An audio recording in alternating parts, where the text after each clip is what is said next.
Yeah. So, all right, settle down. Okay, we got some technical difficulties. Oh wait, we got Shane. Shane's on, and now we're waiting for John. So yeah, sorry we're about a minute late, but it's a situation where we were running into some technical difficulty. Our guest Frank couldn't hear me. Anyway, you don't need to hear about that. But we're slowly piecing it together. My name's Ken from the YouTube channel History X. Welcome to Museum Ship Mafia.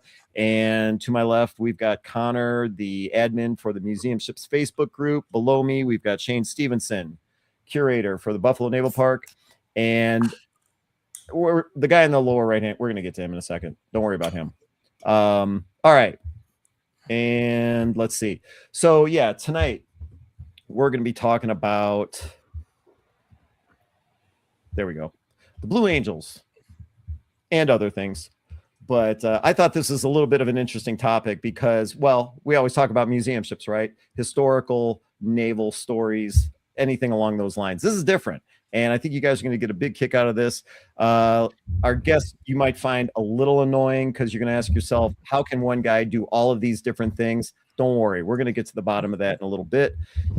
Let's see. So, like I said, helping me. Whoops.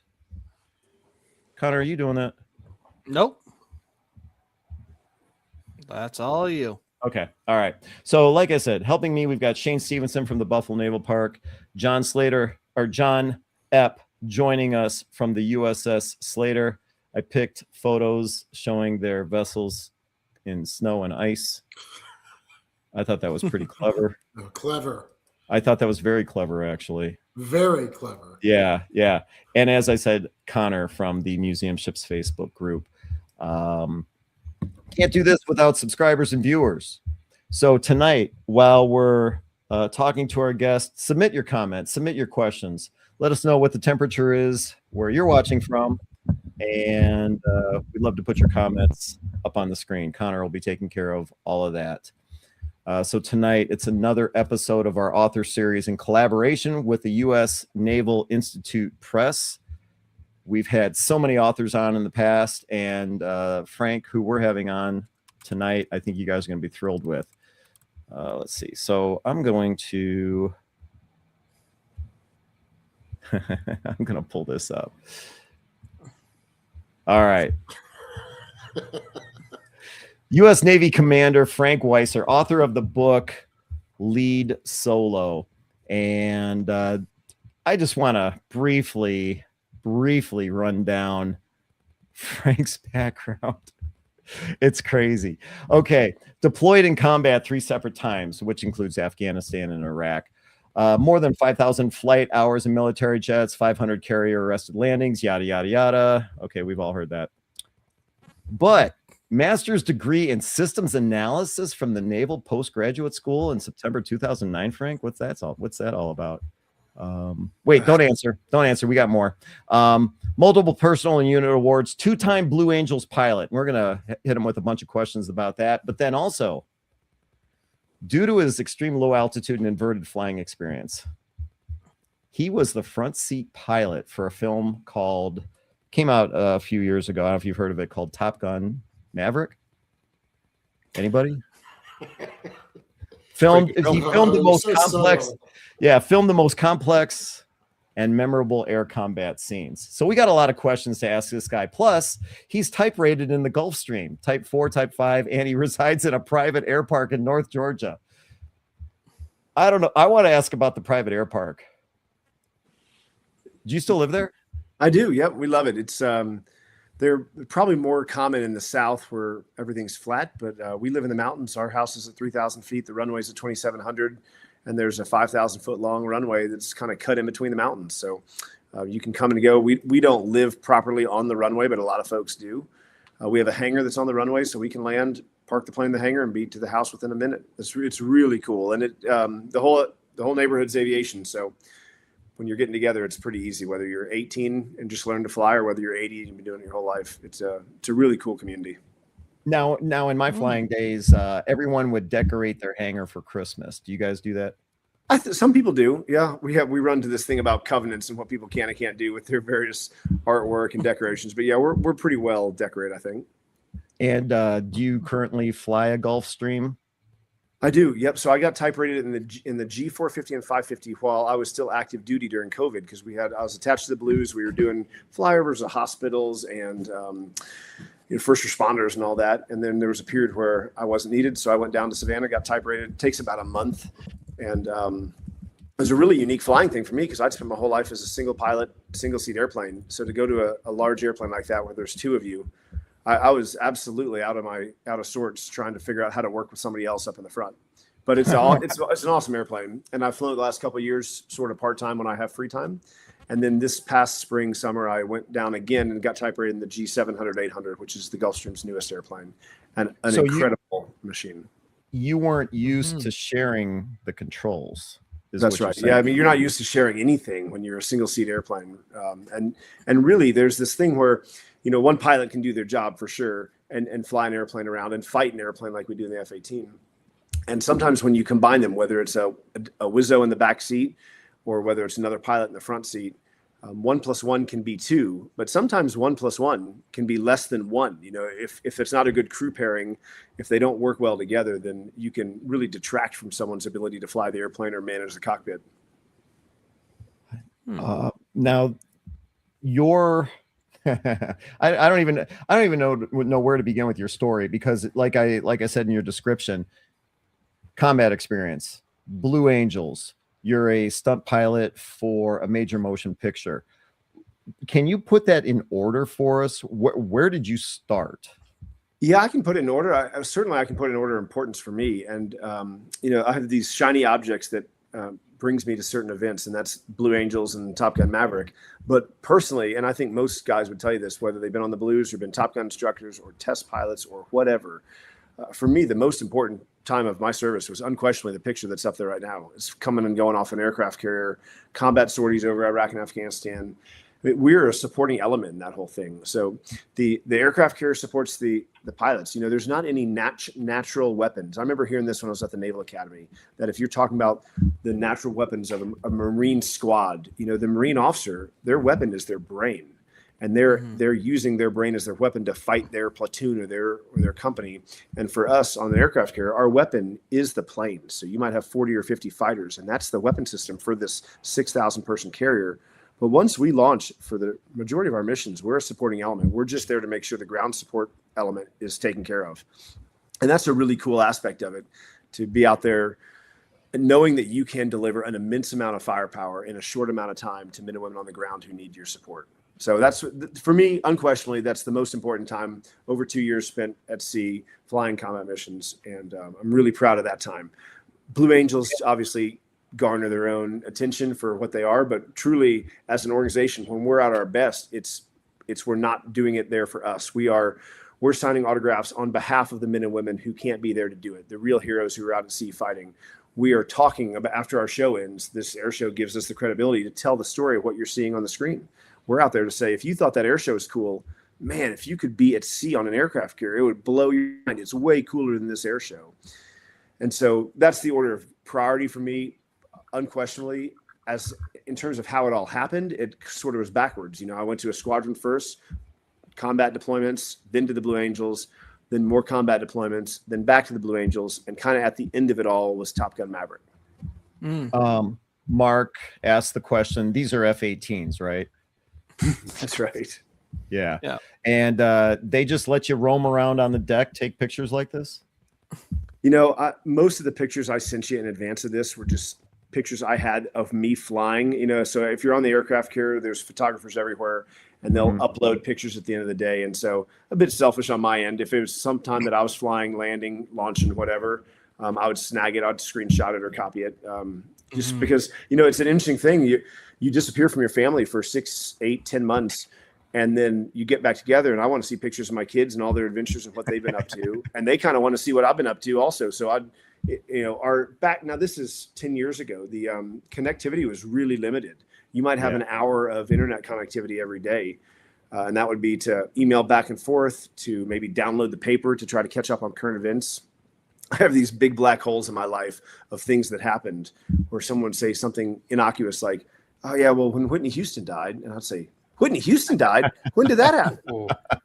Oh, I was deployed. Yeah, I have these black voids of like knowing what happened in the world, right? And so I would grab pictures occasionally if I knew it was me, so I could send them home to my wife and kids and say, perfect day to fly, that sort of thing. Mm-hmm. Now, real quick, let's check in. I think I can hear your audio. Your audio is perfect. Your video is perfect. Can you guys still hear me? Yes. All right. Sure. All right. Fantastic. Let's proceed. Let's see. Now, Frank was nice enough to provide us with a bunch of images tonight. We're going to be pulling these up on the screen. But Frank, I apologize if they were supposed to be in any particular order. They were not. I'm happy to bounce all around as you see fit. Oh, fantastic. Okay. So, I don't expect you to say that a picture like this came first in your career. Let me pull this up here. Yeah. I don't expect you to tell me that you immediately jumped into Blue Angels, but I also don't expect you to tell me that you immediately jumped into combat experience either. So where did it all begin for you? Yeah, so definitely, I mean, your point's super valid. You don't jump right into combat, and you certainly don't jump into the Blue Angels. And now the combat ops it is the bread and butter, is what we do. We do require the Blue Angels to have a great deal of experience before we put them in an airplane over 1 million people. And, I use an example when I talk to large groups about dealing with adversity and preparation and focus. And I'll show an example of an airplane crashing when it loses its right engine during a slow speed pass. But the example is if that happened at 20 or 30,000 feet, whether you're in combat or not, that airplane's very recoverable. But if it happens at 200 feet, you're lucky to save the airplane or save yourself. And so the trick with the Blue Angels is where it's such close formation, you're so low to the ground that you have to have the experience in the airplane so that when stuff does go wrong, because it goes wrong all the time, that you're able to react appropriately based on experience. And the same thing's true with combat. But of course, my first time flying in combat was off the Theodore Roosevelt when I was a Navy lieutenant. And the idea is that I'm never by myself. First of all, you're always with another pilot, and they're always senior to you. And you're the wingman in that whole relationship. So it's only later in your life that you're flying into combat as the senior person, as the flight leader. So the combat did come first to that degree. But also keep in mind, you're 2 years in flight school, and then you're another year learning the F-18 before you ever get to a squadron. And then traditionally, you're in a fairly lengthy workup to get you ready. So when all that happens appropriately, you're very experienced by the time you're deploying in combat. Connor, doesn't this picture just annoy you? I mean, look how cool that shot is. And, I wouldn't say no. I'm impressed. What's that? I'm quite frankly impressed. This is. I know. I mean, look at this. It doesn't get any better than this. At least I don't think so. So, two-time Blue Angels pilot. I don't exactly know what that means. I mean, for me, if you're in the Blue Angels, you're in the Blue Angels. But it sounds to me like you get a time to serve and then you're out. That's exactly right. Yeah, you traditionally do as a pilot, you do a 2-year flying rotation, and then if the first year you find yourself as the narrator, and then on to be the solo pilot, then it's a 3-year assignment. And then generally, wait, as a narrator. So my first year, I was Blue Angel number 7, and that job, if you're there are only 6 airplanes in the air show. The number 7 pilot is what we call our advanced pilot, and so that pilot will show up a day early to every air show and set that show up. What we would call in a traditional squadron, like the officer in charge or the detachment officer in charge. And the idea is that they're the point man for that air show. And so you arrive early, you meet with the FAA and the local airport staff, and you organize maybe 50 people to make sure the air show runs well. And it kind of is a thing where if the Blue Angel part, we're traditionally the closing act of an air show that might last 4 or 5 hours. And we're almost always the most heavily burdensome in terms of requirements. And so if they're prepared for us, then they're generally prepared for the whole show. And so that pilot will show up a day early. And then the fun part of that job is that when you show up early, you take people for rides. So you fly in a 2-seat airplane, you fly with one of your mechanics. He gets out, sets up all the maintenance equipment for that show. This was a video I had taken from my airplane with a friend of mine named Todd Royals when we were flying together for one of the last F-18 legacy flights we did up and down the Pensacola Beach show. But that advanced pilot will show up and then give backseat rides to people. They might be celebrities, they might be local media, they might be influencers in some way, shape, or form. And we're giving them a ride so they can then kind of use that experience. I mean, you imagine if they're putting a 2 or 3 minute section on TV, then that's worth, from an advertising perspective, it's terrific for the air show, but it's also great for the Navy and for the Blue Angels to have that. So the 7 pilot flies around, guests in the backseat, and then sets up the show. And then during the air show, traditionally narrates the show. That's where the narration comes in. Yeah, I think when the Blue Angels was in Buffalo, it was the Buffalo Bills head coach that got that special seat. Yeah, or something about that. We generally fly people who are media or who just by existing kind of deserve their own media. You know, they're famous, they're celebrities, so wherever they go, media follows them. And, you know, I flew a guy when I was number 7, this is a long time ago, and he was a Red Sox pitcher, a knuckleballer named Tim Wakefield. And he was just a world-class guy, and sadly passed away recently, but just an awesome person to be around and then to fly. And he pops out of the airplane. I think his dad had been a Marine pilot, but he gets out and I think it was like New England Sport Network was there, ESPN was there. They do interviews on the ramp. And they said, how does this compare to being the MVP of the World Series? And he said, it doesn't compare. I miss my calling. I wish I'd been a fighter pilot. No kidding. You picture that. You're like, man, there's like a bazillion young men who idolize this guy. And for him to say that, I mean, there's not enough advertising budget in 100 years for the Navy to beat something like that, because it's just genuine and real. Shane had mentioned Buffalo, and you had shared this was actually filmed or recorded over Buffalo. Yeah, my last job in the Navy was moving us to the Super Hornet airplane, and then to stay current, I would sometimes fly with the team and do these photo missions. And I'd flown one of my last flights in the Navy with one of our photographers who had put this short video together. And it shows us flying over Buffalo. It was such a beautiful city. We got some incredible pictures and videos from it. But it's a whole different aspect. You know, everyone can see the air show from the ground, and they can see it from different areas around, you know, especially a place like that. But to see the air show from the sky, as if you're in the airplanes with them, is a really cool viewpoint. So I thought, you know, once I heard he was from Buffalo, I thought he would really enjoy this, because it's to me, it's super cool to see it. This is kind of a weird question, but what's an unwritten rule inside the Blue Angels that outsiders never hear about?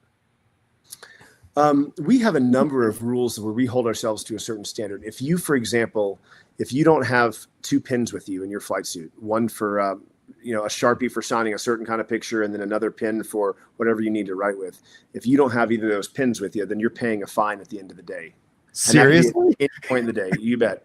And if you don't, if you have your sunglasses on, something as simple as sunglasses, if you have your sunglasses on and you don't take them off when you're talking to a young man or young lady, at any point, you know, you've been down, you can make eye contact.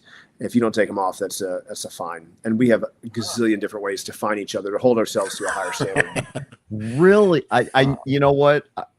I didn't know what to expect when, you know, by asking that question, but you know, when you talk about 2 pens, sunglass etiquette, I never would have thought it'd be something like that. Yeah. I figured it'd be something like, you forgot to plug in your headset microphone. I mean, which is stupid, because I'm sure you do comms checks before you guys ever take off. But, you know, it's just to talk about like something as simple as 2 pens. I think that's great. It also could be something as simple as if they have a photo of the team and you sign over the wrong airplane. You know, if I'm number 6 that year and I sign over the number 6 jet over my picture, but if you're number 5 or you're number 1 and I sign over you, well, then I'm most definitely paying a fine, because I've you know, kids will go around and try to collect every autograph or something at the end of an air show. And so if you dork it up for everybody, then you're paying for that. Yeah. Ever a heated moment between pilots after a flight, you know, when someone crossed a line or made a mistake? You don't need to name names or anything like that. I mean, to the degree that, you know, we jokingly say that Blue Angels is kind of like a forever deployment. And then at some point during deployments, you're with each other so much, personalities start to grate on each other, and you can find things that rub you wrong that should be sort of irrelevant normally. And the Blue Angels are like that, because we're together. It's all of us together all the time, almost every single day of the year, save maybe Christmas or something like that. And so you do have some rubs, but we work really hard to find the right individuals. I mean, we're not going to take a pilot or any officer who's not incredibly competent at their job. So we have all the grades. We have every piece of data you can get on these pilots before they ever apply to us. But then what you're really looking for is, can they proudly represent the Navy and Marine Corps? Are they going to be good? Can they speak intelligently on what we do? Can they speak with genuine passion? Do they really love serving their country? And if that's not true, then we don't want them. And then the final piece is, can they get along with everybody else? Do they have the right personality to roll with the punches, to, you know, be able to give constructive criticism and not take offense when it's given to them, that sort of thing. So truthfully, we don't really have a whole lot of heated moments. I would struggle to think of even a couple over almost 10 years of being around that team. Very, very few. And they're usually handled with a great deal of professionalism and respect. There's certainly none where you see people just in really heated screaming matches. You are here tonight, like I said at the start of our video. It's an opportunity that we've enjoyed for the over the year of having different authors on with the U.S. Naval Institute Press, and of course you're here tonight to promote your book, Lead Solo. And so I took a quick look at this when we knew you were having on. What you're talking about a few moments ago, you know, your book's pretty much about team culture and dynamics, correct? That's right. Yep. So what brought this on? Well, the background of it, and I will say with total honesty and clarity that I was very hesitant to write a book and was quite reluctant to do it for a long time. And there have been jokes about various different groups of, you know, service members who, you know, you add a week to whatever training cycle you're in so that you can go get your editor and your publisher lined up. And I take great offense to people who leverage their military career for personal financial gain. It frustrates me to my core. No different than people who abuse the VA or any other number of other things. It cheapens the service in my mind when those things happen. So following Top Gun Maverick, there were a variety of requests. I had hosted a gentleman who had been an Emmy award-winning producer who had come out to our house and flown with me, and we had spent a great deal of time together putting something together for his museum or hotel memorial museum. And in doing so, produced a small little piece that eventually aired on Good Morning America, and the day after the movie came out. And when that sort of happened, the cat was out of the bag. I kind of couldn't put the genie back in the bottle. And it was pretty wild, the number of people that were finding me and on no social media at all with no published information, and asking, you know, one day it's, can you talk to the C-suite level folks at a major Fortune 500 company? The next day is, can you talk to our 4-year-olds? And the next day it's, can you talk to a men's night at a Southern Baptist church? And it ran the gamut. And one of those events was up at the Naval Academy, talking to the midshipmen as part of the USNI Warfighter Forum. And when it finished, I got an email from one of the gentlemen who set it up and said, you know, listening to you talk to the midshipmen specifically about certain aspects, because my aviation career was not intended to happen in the first place. I wanted to be a Navy SEAL. I went to the Naval Academy specifically to be a Navy SEAL, laser focused on that one goal, and felt like my life was a failure the moment I found out I couldn't do that. And that was a really hard thing for me to get over. Okay, so hold on a second. So first and foremost, it's a major event to be accepted to the Naval Academy, any military academy, but it's not an easy thing. So you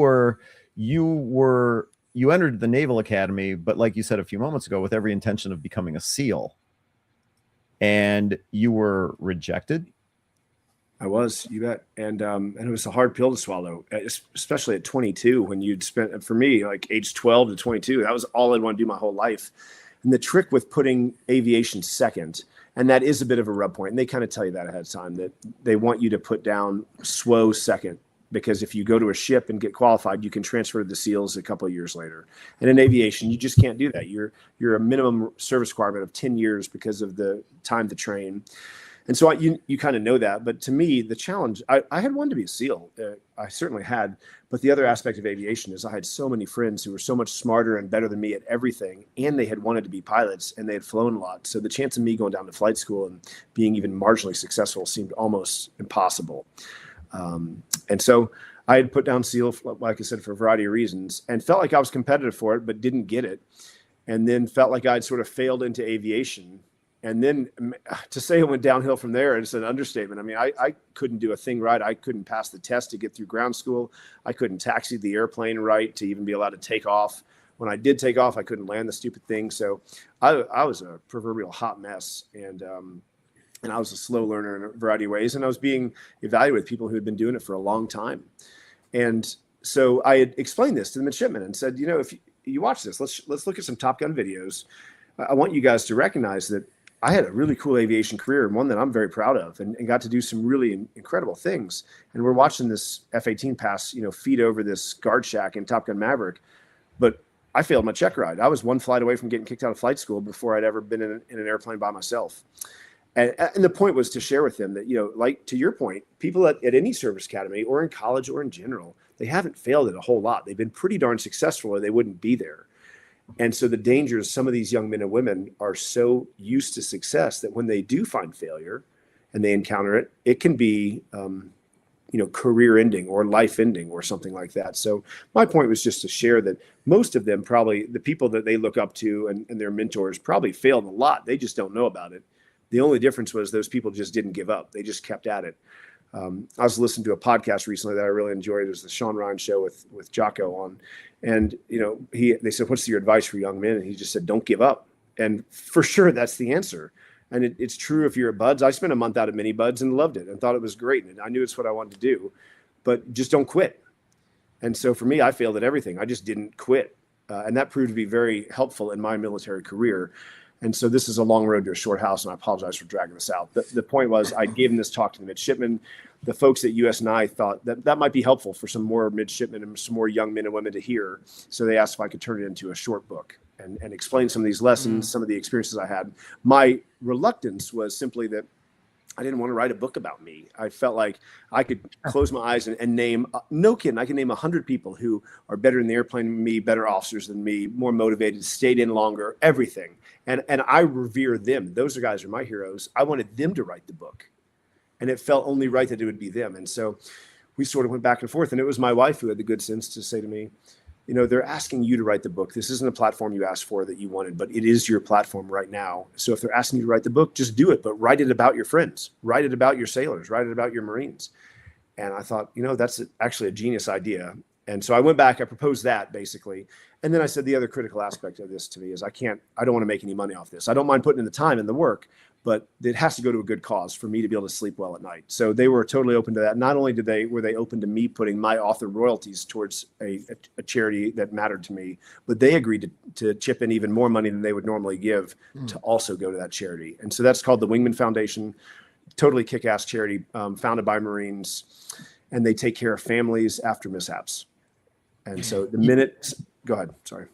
No, do me a favor and finish your thought, because I didn't want to step on that. Anytime you're talking about a charity or any type of benefit, I want to hear about it. So do me a favor, finish that. Yeah, I think very highly of the charity. One of you mentioned earlier about the Blue Angels and the second time, and that is rare. When I went back a second time, it was under sad circumstances. A gentleman named Jeff Coos had passed away, and he died on takeoff.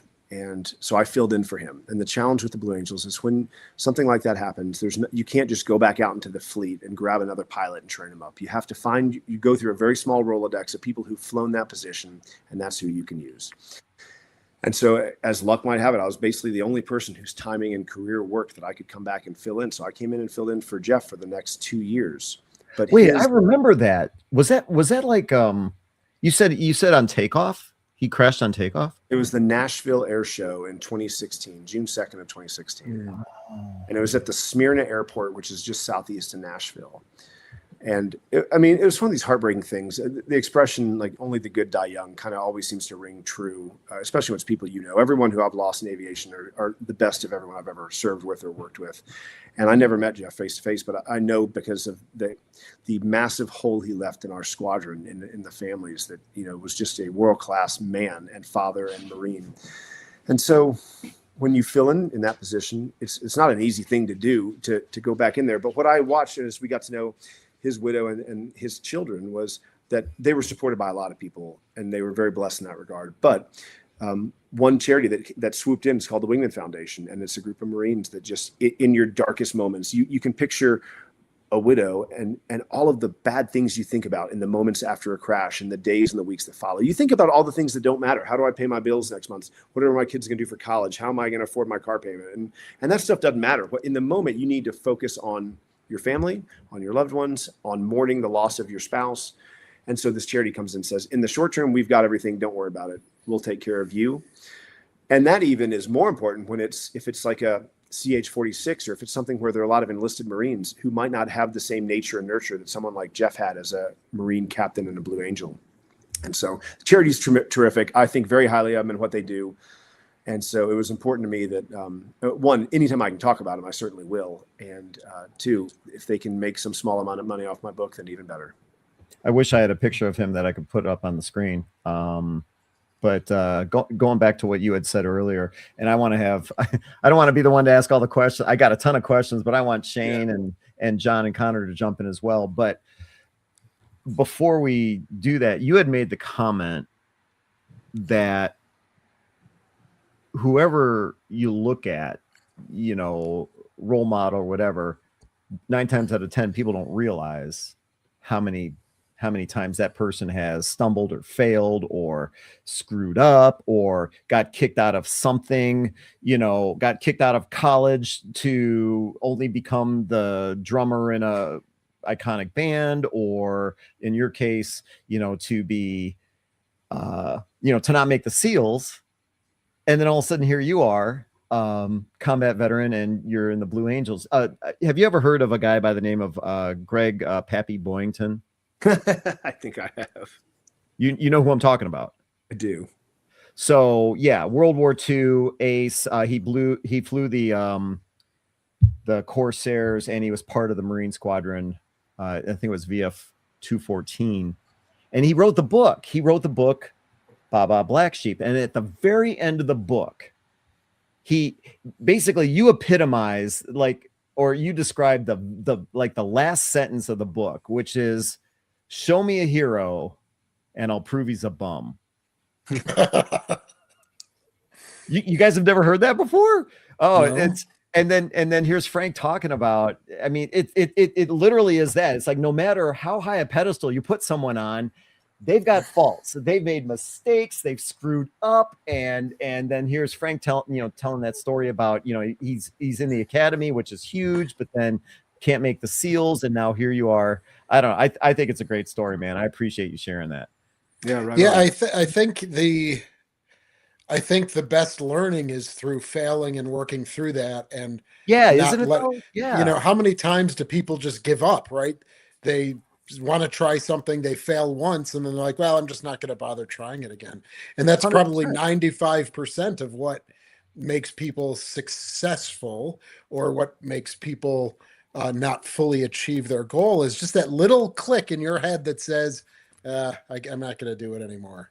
And then other people say, I'm going to continue striving and achieving, even if it wasn't the original goal. And I love how you said that, Frank. And less eloquently, Ken. Yes. I was the Naval Institute was wonderful for a gazillion reasons, and everything that's decent about that book is because of them. You know, my idea for how it was laid out, for the artwork, for the title, for everything was so terrible. Everything I came up with was awful, but everything they came up with was terrific. And the only small little victory I had was I asked to start every chapter with a quote.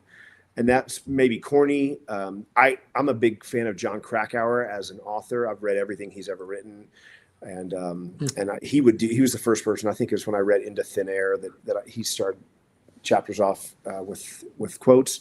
And so, as you say that, as I'm going through various quotes, and the quote had to apply to the points I was trying to make in that chapter. But I have a chapter on failure, and as I was going through obvious quotes that would work, what I went with was one that says, "We're all failures. At least the best of us are." Mm-hmm. But there were so many quotes that are so perfect. You know, I've never failed. I just found 10,000 things that didn't work, or failures, the opportunity to begin again more intelligently. I could recite a dozen, and they're all appropriate. And it's so true. And we can all talk about it, and it's easy to talk about, and it's logical and intuitive. But in the moment, to do it is really hard sometimes, to fail and to actually pick yourself up and reorient yourself and say, all right, I'm doing it again. That's hard. That takes guts. What are some of the other, we've talked about failure, pushing through, not giving up. What are some of the other lessons that you had as you reflected on the different chapters that you were writing, what other lessons did you say were really important that you wanted to impart to the reader? Yeah, I think there are a couple things. One, I'm certainly not an author. I felt like I was the opposite of that. I was a math major, and so the story, I feel like it reads a little different. It's me just telling a story. It's probably not. It's not written like a professional author would write. But and the people I know well who have written me and said they read it and said, I just felt like you were sitting in the family room just talking to me about a career in aviation and sharing some fun stories. So I didn't take that as a slight. I took that as it's different perhaps, but that's sort of how I intended it. It's the only way I knew how to do it.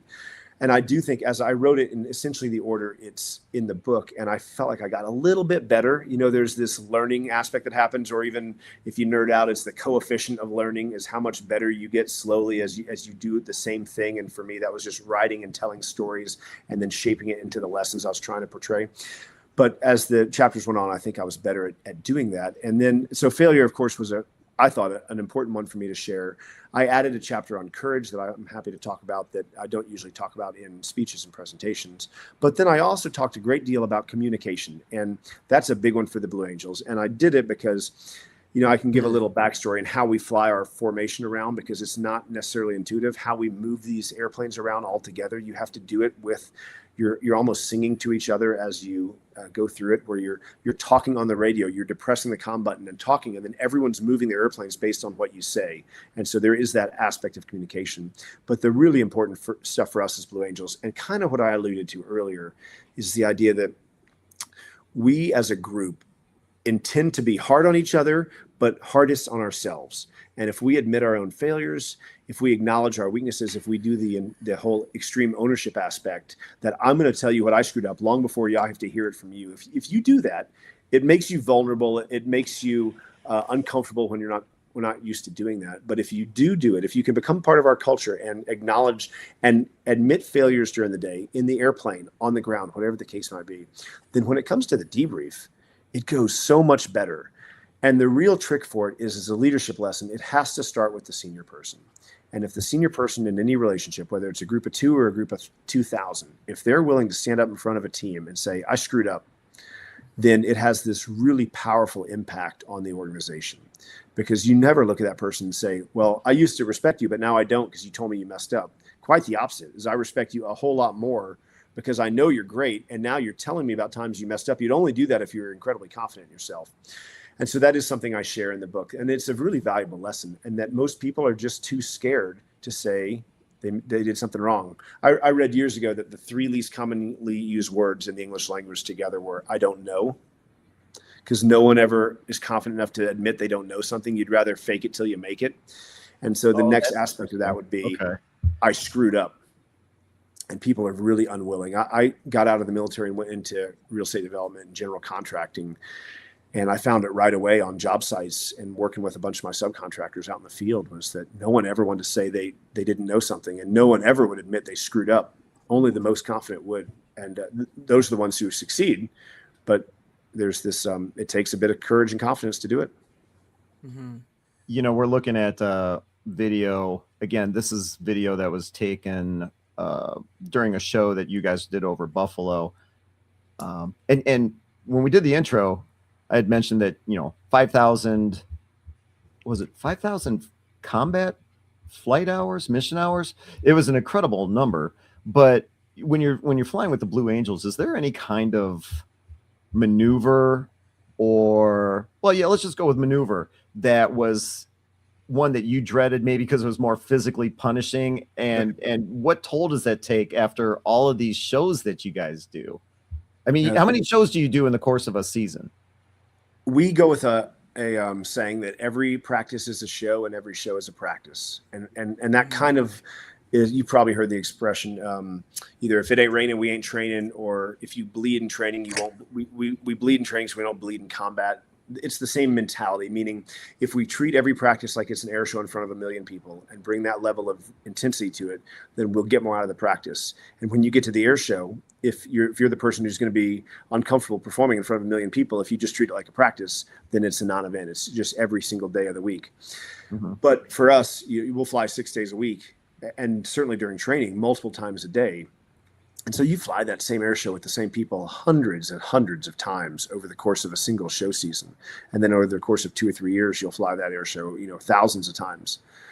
And there, to your point, there are a couple maneuvers, whether you're a solo pilot like I was, or whether you're a diamond pilot. I mean, that video shows me flying, taking video of one of the diamond maneuvers where all 4 of them are really close together. And as a solo pilot, I'm not supposed to tell you that I like any of the diamond maneuvers. That's kind of our internal rivalry and competition between the 2 elements. But that maneuver is so insanely cool for so many reasons. And you can, if you sit down in F-18, the seat can move up and down vertically, and it's done with a little toggle switch on the left side. And the way we'll do it is because various people of various heights might get in and out of these airplanes. You'll sit down and you'll put your fist on the top of your helmet, and you'll hold it into the up position until the seat raises, till you barely feel the top of your fist touch the glass. And generally speaking, that's the right seat height for your body. And so from that seated position, your helmet is 1 fist distance off the glass. In that maneuver they're doing, if they were to pull the canopy jettison handle, which is a switch that doesn't eject you, it just makes the canopy go away. So now you're essentially flying a convertible. This isn't something you'd ever normally do. You do this if the cockpit has smoke or fumes in it and you can't get rid of it. And so that's the only way basically to keep flying the airplane. But if you were to jettison it, in that maneuver, the number 4 pilot, who's below everybody, could at one point reach up and grab the wings of Blue Angel 2 and 3 from his seated position, which is just insanely close anyway. But to do it in a descending, accelerating turn is just wild. And then how are you feeling the next morning? Are you like sore? It's like, oh, my shoulder can't take much more of this. What are we talking about? There's the G forces are punishing. There's no question about it, they're punishing. We don't wear a G suit in the Blue Angels because of how we have to fly with this stick on the spring. We put a spring into the airplane, and this is a very mechanical thing that the Blue Angels do to fly in close formation. And it's I compare it, it's probably a bad analogy, but if you remember when like Arnold Schwarzenegger in the 80s, he'd have one of those chest things that you used to expand. Yeah. Do you remember that? It's like 4, it springs like that on plastic handles. It's kind of that. And it comes out of the ground and it clips on mechanically to the stick, and it pulls the stick forward away from you as the pilot. And that's the maneuver I'm talking about, where number 4 in the bottom could grab the wings of 2 and 3 from his seat. Oh, yeah. Yeah. Oh, wait, hold on a second. Let me back that up. Damn it. I missed it. I didn't know they had a Hercules done up in the colors as well. Yeah, the C-130 is just an awesome addition to the squadron because it ferries around all of our men and women and our support equipment, but it also puts on an absolutely insane air show. It is wild what they're able to do with that airplane. I mean, I've been privileged to be in the flight station with them, and when they're doing their show, and the sight picture you see as a pilot in that big of an airplane is out of this world. Do they ever fly it? I've flown it on transits where, hopping up in the front for a moment, just to see how heavy the controls are, but not during an air show. No, but we would, if you've been in it a few times, they'd let us, stand between the 2 pilots during one of the practice shows or something. And, much respect to people who are flying an airplane that big and that powerful to that degree of precision and aggressiveness. I mean, it does this incredibly steep takeoff, a really steep landing. It's awesome. It's a super cool part of our squadron, and it's practical too because it brings everyone around. And then if anything goes wrong, those guys, they can hop in that thing. An engine explodes, some kind of system breaks. They can run to the nearest support facility or all the way back to Pensacola, grab it, and those airplanes are up in no time. So it is an absolute critical part of our team to be able to do our air show. A normal squadron might have 10 airplanes to have 4 or 5 ready at any point. We have 6 airplanes to have 6 ready at any point. So their support is absolutely invaluable. This does actually lead me into a question that I had. Go for it. Yeah, so you're obviously flying F-18s, and you have flown both the Blue Angels and ones that are off carrier decks. Are there any like major modifications that are made on Blue Angel F-18s to make them more acrobatic, for lack of a better word? Not more acrobatic necessarily. The roll rate is the roll rate. The performance is maybe slightly better because we take out some of the combat systems we don't use, so the airplane's lighter, and so lighter means better performance. But what we do add, a couple of those pictures showed, we have smoke that comes out of the airplane. A traditional Hornet is meant to not be seen rather than to be able to be followed easily because of a smoke trail. So the nose of the F-18 traditionally has a 20 millimeter cannon in it, a gun. And so that is removed, and we put a smoke tank in there that pipes through the airplane. The smoke comes out. It comes out in the form of smoke oil, but it hits the exhaust from the left engine, and then it turns into that white billowy smoke.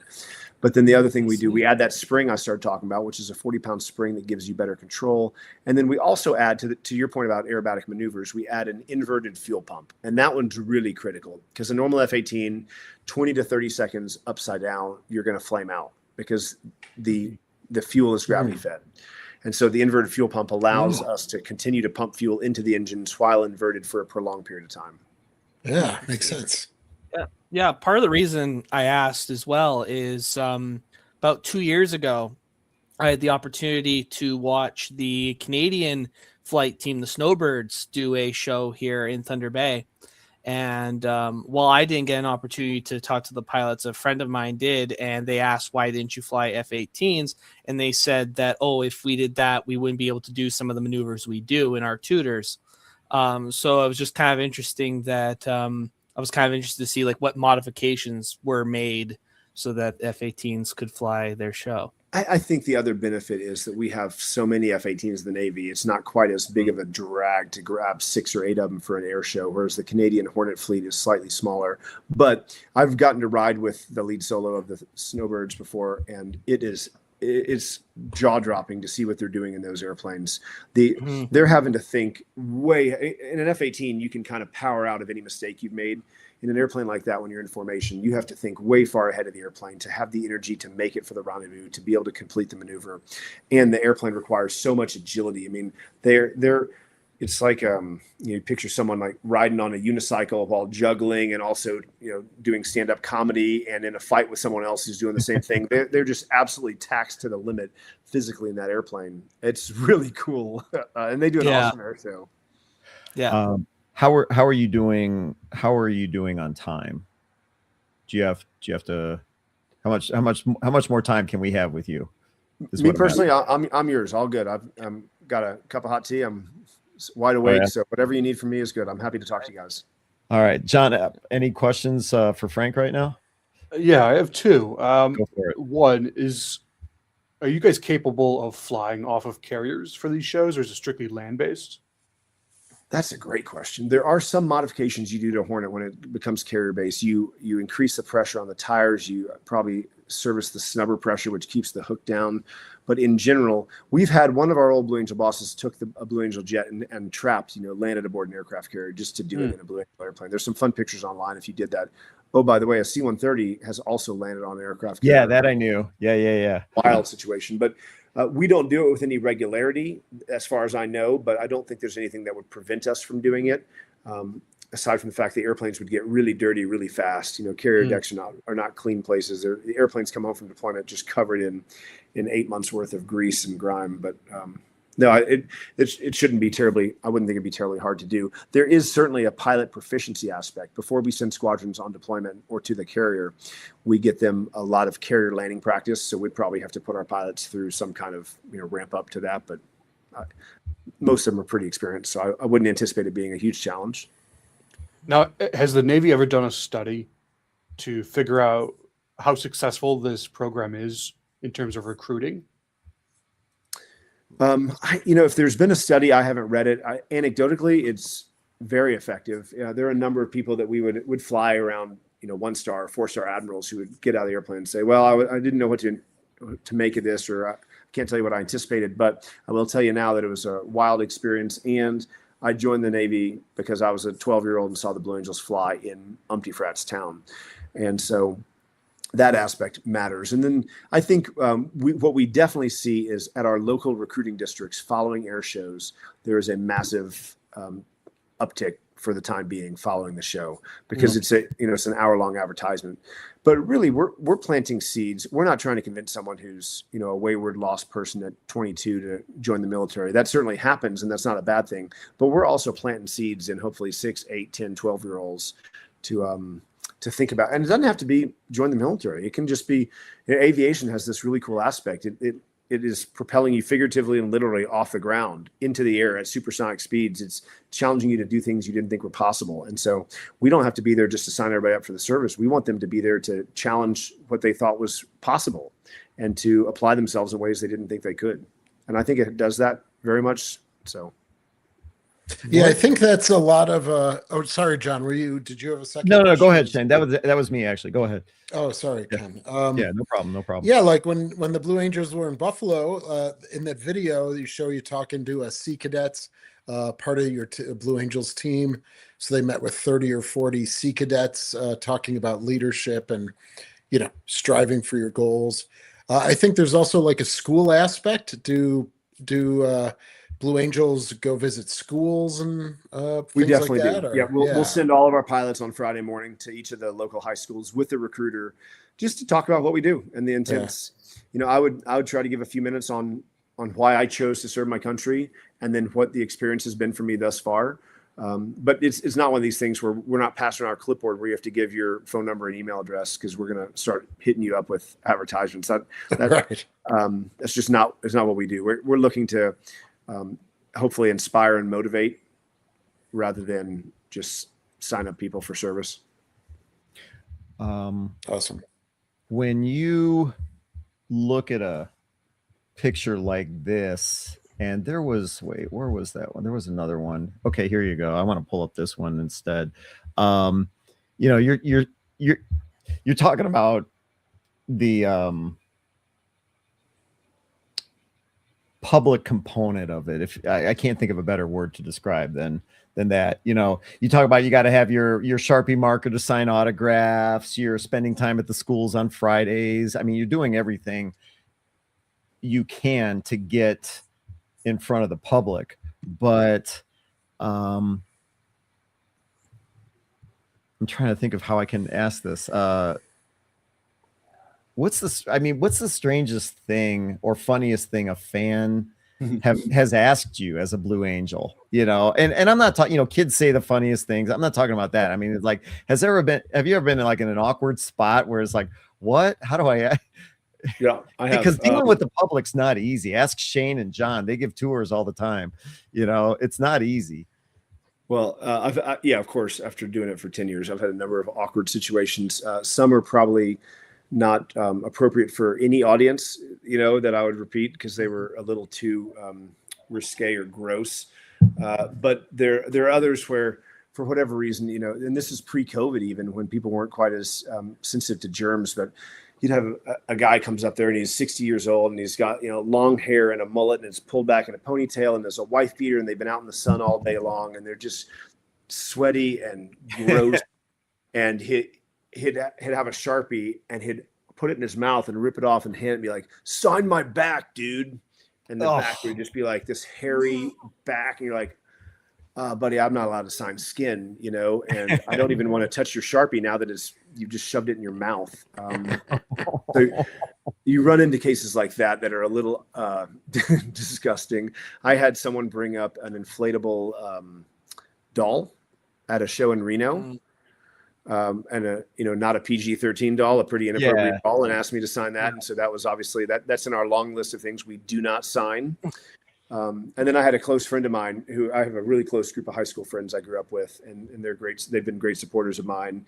And we did a show in Rome, Georgia, and a bunch of them came to it. And one of my buddies, they're all, they're in the back of this line. There's, I don't know, tens of thousands of people out there after the show waiting for autographs.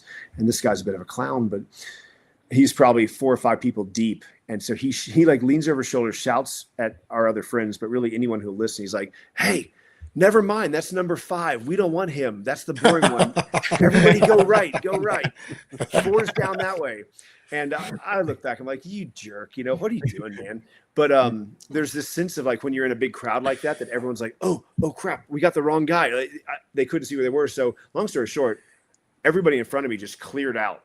And then I had like 5 minutes with my buds, which was actually genius in the moment that he had the wherewithal to do that, to mock me and get some time to visit in the exact same statement. But yeah, those we'll spend 30 minutes out there usually, maybe more, depending on how many people are there.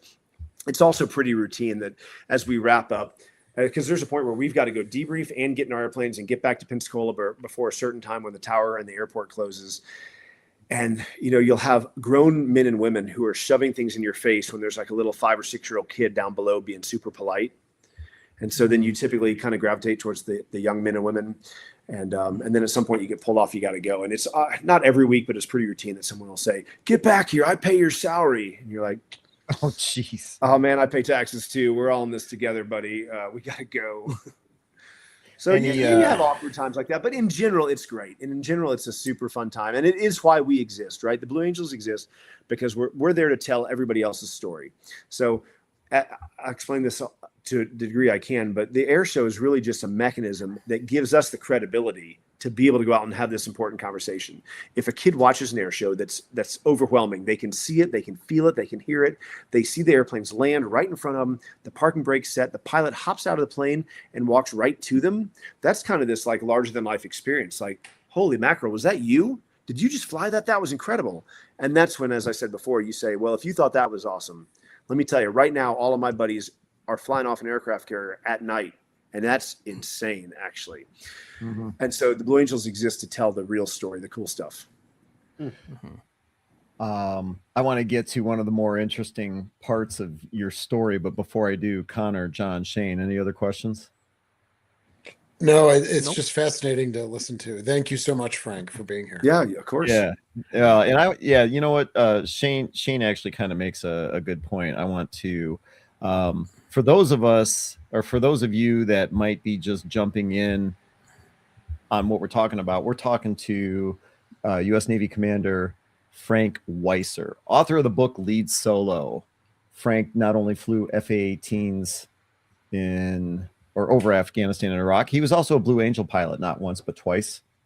And we're going to get to one of the other crazy parts of his story. And I want to pull up this picture. Well, actually, no, I'm going to pull up this one. So take a look at this. Another irritating part of Frank's story. So take a look. Okay, so here's Frank, but look below. It says, what does it say? Captain Pete Mitchell, Maverick. Okay, so this guy here's the other picture.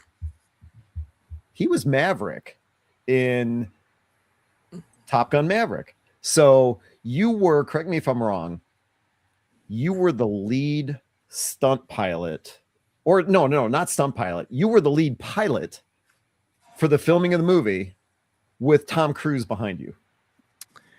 Well, what the Navy did an awesome job of was finding a lot of people who were experts in their field. And so there's no chance I'd say that I was the lead pilot for it. I flew some of the scenes that seemed to have gotten the most attention, but some of the most challenging scenes were the dogfighting scenes. And they used a bunch of Top Gun instructors, specifically the individual who was the dogfighting SME, the subject matter expert, who flew with Tom on some of those scenes early in the movie during training.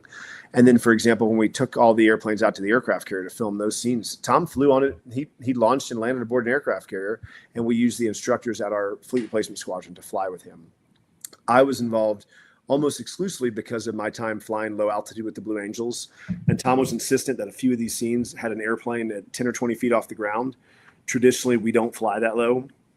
If you're in a Navy F-18 squadron, the lowest you almost ever fly when you're at a tactical airspeed is 200 feet. So you wouldn't do what you're showing right there. That's atypical.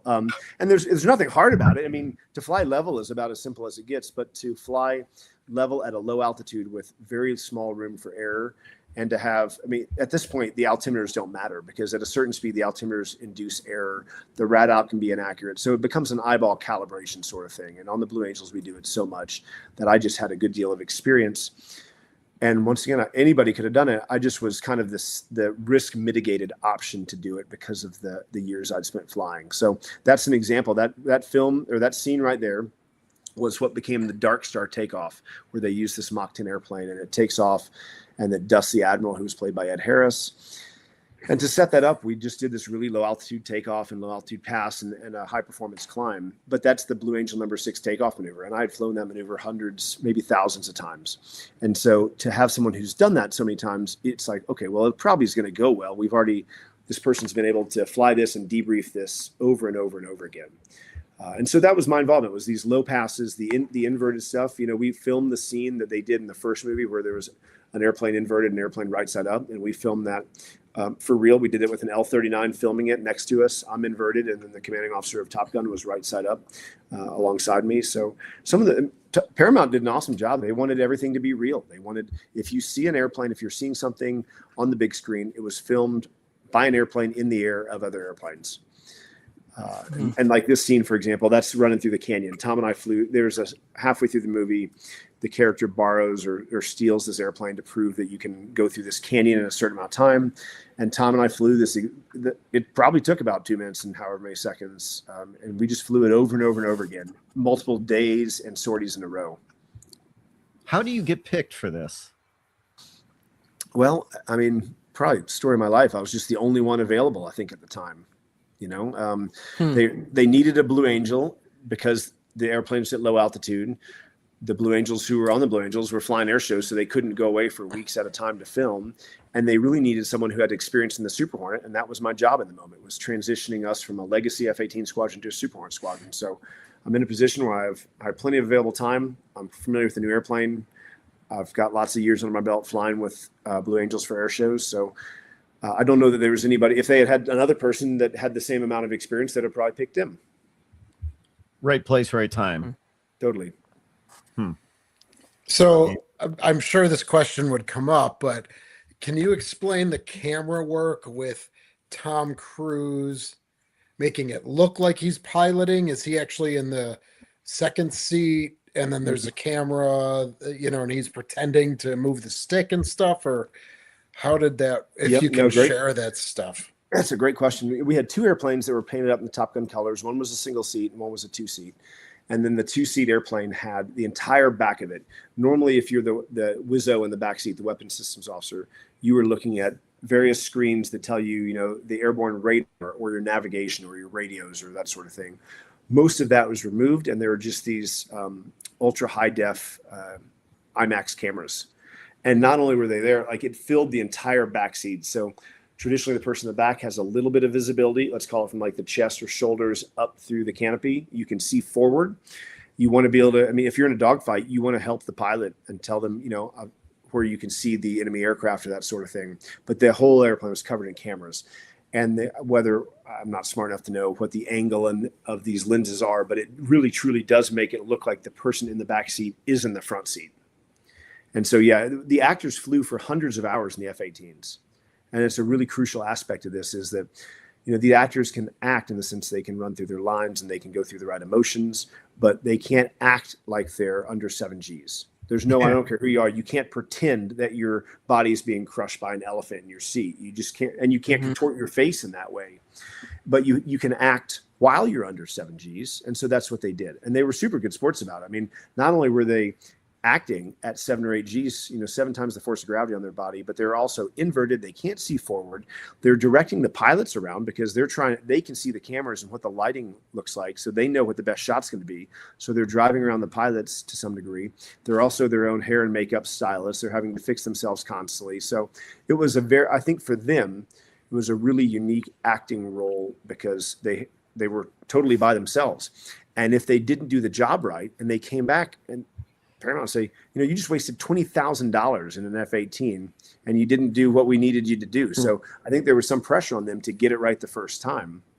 Well, that was going to be one of my questions, though. It's like, so every time one of these F-18s takes to the sky, what's the cost? What's the cost for an F-18 to take off? Yeah, that's a hard question to answer. And here's the reason. I fly Gulfstreams, and we can tell you for sure what the cost per hour is, because you know what your crew salary is, what your hangar fees are, what the fuel costs, maintenance costs, all that, insurance. You figure out your fixed and your operating costs easy.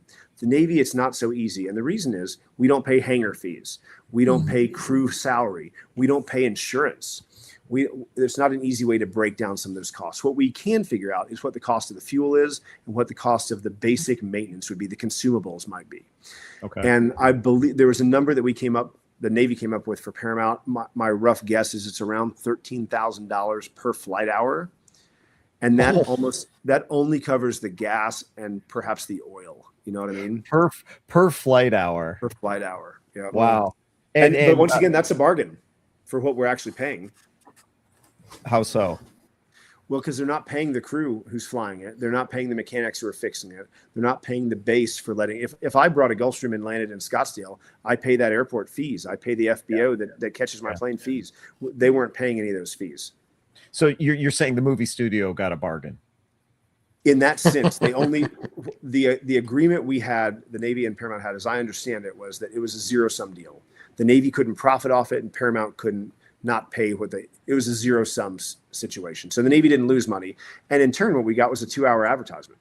Yeah, because that was the beauty of the original Top Gun. They looked at it as, all right. And I remember reading, I can't remember what book it was. This was years ago before Top Gun Maverick came out, but they looked at it, or there was a huge argument. It's like, why are we doing this? Why would we want to do this? And then there was a contingent within the Navy that said, are you kidding me? Why wouldn't we do this? And it was a really unorthodox recruiting tool that just, blew away anyone's expectations when it came to recruitment numbers after Top Gun, the original Top Gun came out. Totally. And I personally, I've said earlier, I wanted to be a SEAL, so it didn't necessarily have that same effect on me. However, what's really cool in my mind is that I can think of a lot of long nights over Iraq or Afghanistan where I was flying with someone who is an exceptional pilot, who in some cases saved my life or taught me everything I ever learned about being a fighter pilot. And in almost all of those cases, those individuals signed up and served and became incredible aviators because they saw Top Gun in 1986, and that motivated them and redirected the course of their lives. And so it has the same effect as the Blue Angels. I'm on these air shows, and I just say, if I can find one young man or one young lady who we can redirect their life to do something meaningful for the country, well, then we've done our job as a team. And if that movie changes the course of someone's life and hopefully thousands or millions of people's lives, well, that's a huge win. You can't overstate the impact that it has of being a really exceptional movie and being so pro-military and America and done properly. It's just awesome.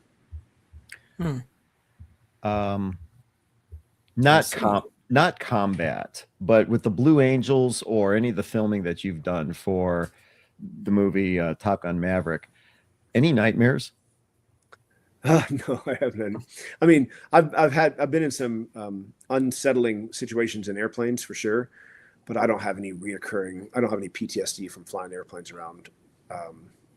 I think you're so used to things going wrong. If there is such a thing, the challenge I have now is whether, I own 2 airplanes, live in an airport. I fly Gulfstreams. I fly a variety of other airplanes too. And when I'm in the airplane, I'm really fixated on what's happening in the moment. I don't relax well in an airplane that I'm flying. And if I'm in a Gulfstream for 12 hours over the ocean, nothing happens. The airplane's so well built, you can just push a button and the thing does all the work itself. And it's super reliable. But I stare at stuff way too much because I'm used to, in the F-18, if you look away for a second, oh my God, you're out of position, you're off altitude, you're off airspeed. Something's probably broken since you looked away. And so you're used to things going wrong a lot. So you're kind of just not a nervous flyer, you're an unsettled, or you're just a very active member of that evolution, I guess. Mm-hmm. As such an experienced pilot, if you're flying commercial back of the plane, how are you? How are you sitting there? Are you itchy?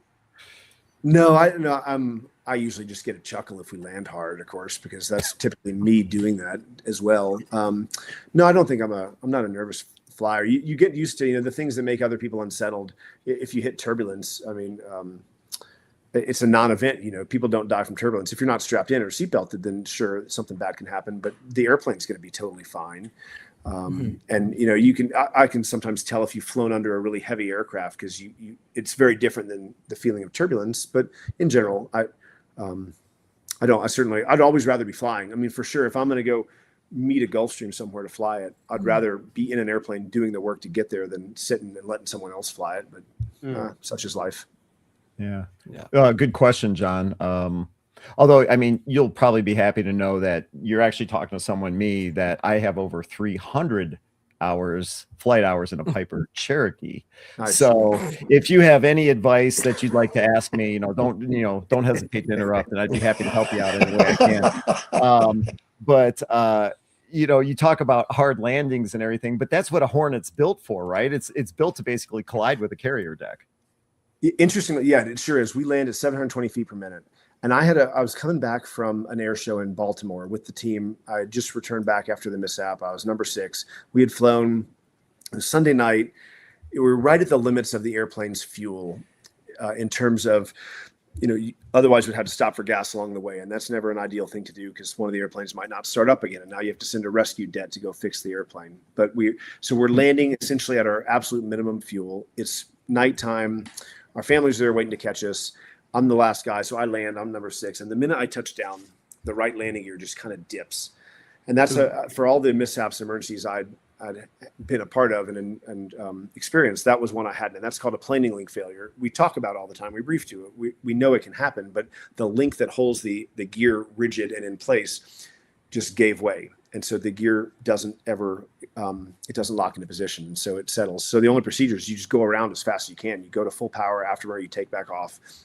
And I did that, but now the gear, I had no right landing gear. And so it's the tricky position because at some point you might find yourself forced to just have to do a controlled ejection, because if you have no nose gear, you can land fine, the nose lands, but the 2 main gears support you. If you have no 2 main gear, you can land just on the belly with the nose gear. But if you have only 1 main gear, you run into a case where the airplane might start to cartwheel down the runway. And so you have to take an arrested landing. And so, and I won't go through the whole story. I obviously survived, and the airplane didn't. But we were able to land, and there's damage to an airplane when it lands without 1 main gear like that. But what they found out later in the kind of investigation is the airplane actually, that one didn't have some additional engineering event that it was supposed to have to strengthen that planing link, but it really needed to land even harder than I landed. And if you land hard, it kind of locks it into position. And if you try to land soft because it's nighttime and you're the last person and so on and so forth, then it can actually be negative to the aircraft because it landed too soft. Interesting. Wow. Which I thought was wild. That's probably true only of the F-18 and other carrier airplanes, but it was the case for that one. You had 500 carrier, it looks like here, 500 carrier arrested landings. What carriers? My longest deployments were on the TR, the Theodore Roosevelt, and the John C. Stennis. So the great majority of those traveled with those. And then we would do smaller detachments where you might do 5, 10, 20 landings. I think I've landed on just about every carrier, but my deployments were on those 2. Ever land on the Truman? Oh, yeah, definitely.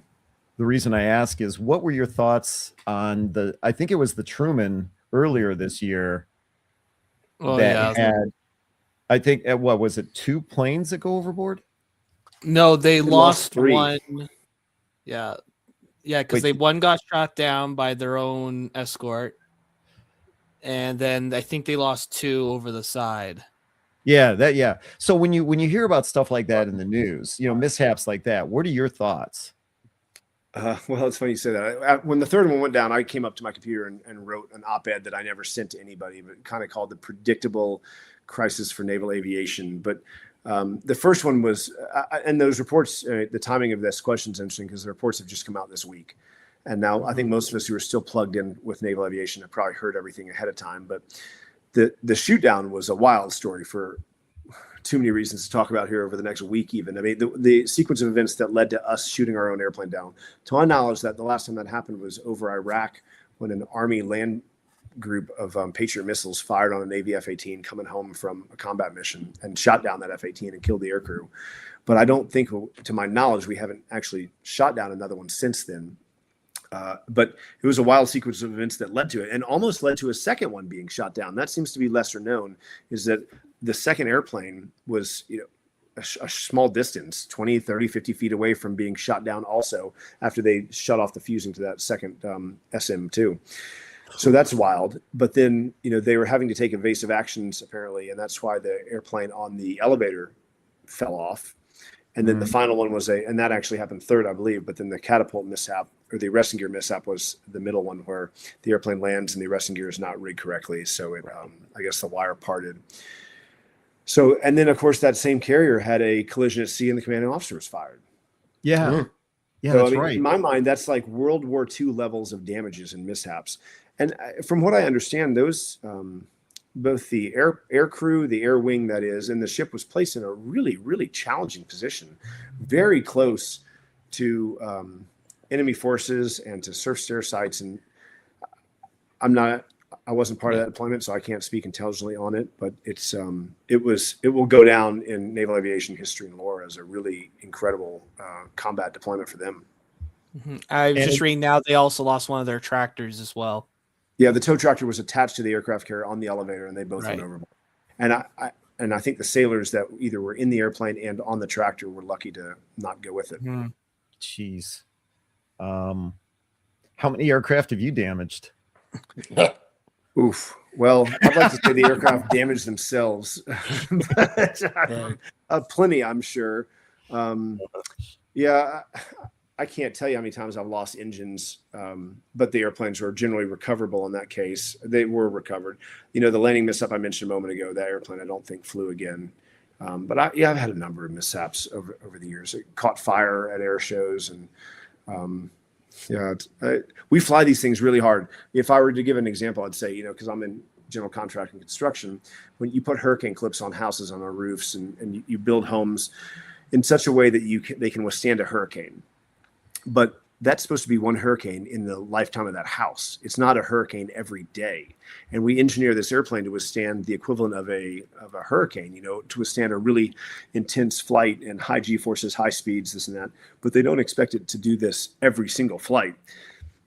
And the Blue Angel Air Show is a really intense event. I mean, we have cases where if you look at the chart that shows what they expected the F-18 to do, it said we expected this airplane to push -3 Gs one time or 0 times every 10,000 flight hours.